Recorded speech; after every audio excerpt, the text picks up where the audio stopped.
Hi అందరికీ, ఈ వీడియోలో మనం గోధుమ రవ్వ ఉప్మా ఎలా చేసుకుందామో చూద్దామండి. చాలా టేస్టీగా ఉంటుంది, ఇలా ట్రై చేయండి. మొదటిగా నేను టమాటా, మిర్చి, ఆనియన్ కట్ చేసుకున్నానండి.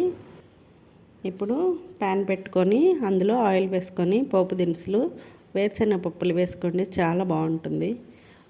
మిర్చి, ఆనియన్, కరివేపాకు అన్నీ వేసుకొని సాల్ట్ వేసుకొని బాగా మగ్గించుకొని అందులో టమోటా కూడా వేసుకొని బాగా మగ్గించుకొని నేను 1 గ్లాస్ రవ్వకి 3 గ్లాసులు వాటర్ తీసుకుంటున్నానండి. ఇలాగా బాగా ఇవన్నీ వేగిన తర్వాత అందులో వాటర్ పోసుకొని వాటర్ బాగా ఇలాగా బాగా మసలు కాగేంత వరకు కాగబెట్టుకొని ఇప్పుడు 1 గ్లాస్ రవ్వ వేసుకొని కొంచెం తిప్పుకున్నామంటే ఉండలు లేకుండా నీట్గా వస్తుంది. చూసారు కదా, ఇలాగా. నా వీడియో కనుక మీకు నచ్చినట్లయితే లైక్ చేయండి, షేర్ చేయండి, సబ్స్క్రైబ్ చేసుకోండి.